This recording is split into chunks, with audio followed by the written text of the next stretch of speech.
Well, so the big news is that Hyundai is all set to relaunch the Santro in India, and the car will be at a Hyundai dealership on the 24th of October. You can walk into a dealership and take a test drive from the 24th. And this car comes with a 1.1 litre petrol engine. You'll also get a CNG option. In terms of the output, you'll get about 68 bhp of power, and you'll also get a manual as well as an AMT automatic gearbox to choose from. This will be the first ever AMT car in the Hyundai range in India, so that's something new on the car.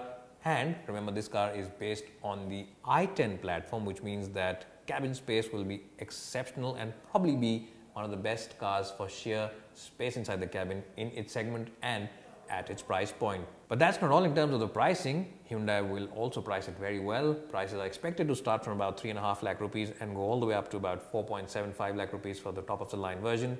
And the top of the line version will come very well loaded with features as well as a lot of kits. So expect Android Auto, Apple CarPlay, rear parking sensors, as well as rear AC vents, among a host of other safety kits. You'll also get ABS airbags as standard right across the range. And if you're in the market for a small car and can't wait for a couple of weeks, then the Santro really is a car that you should check out at a dealership near you. So how good is the car to drive? Well, I haven't driven it at the moment, but I will of course get a chance to drive it around the 25th or the 26th.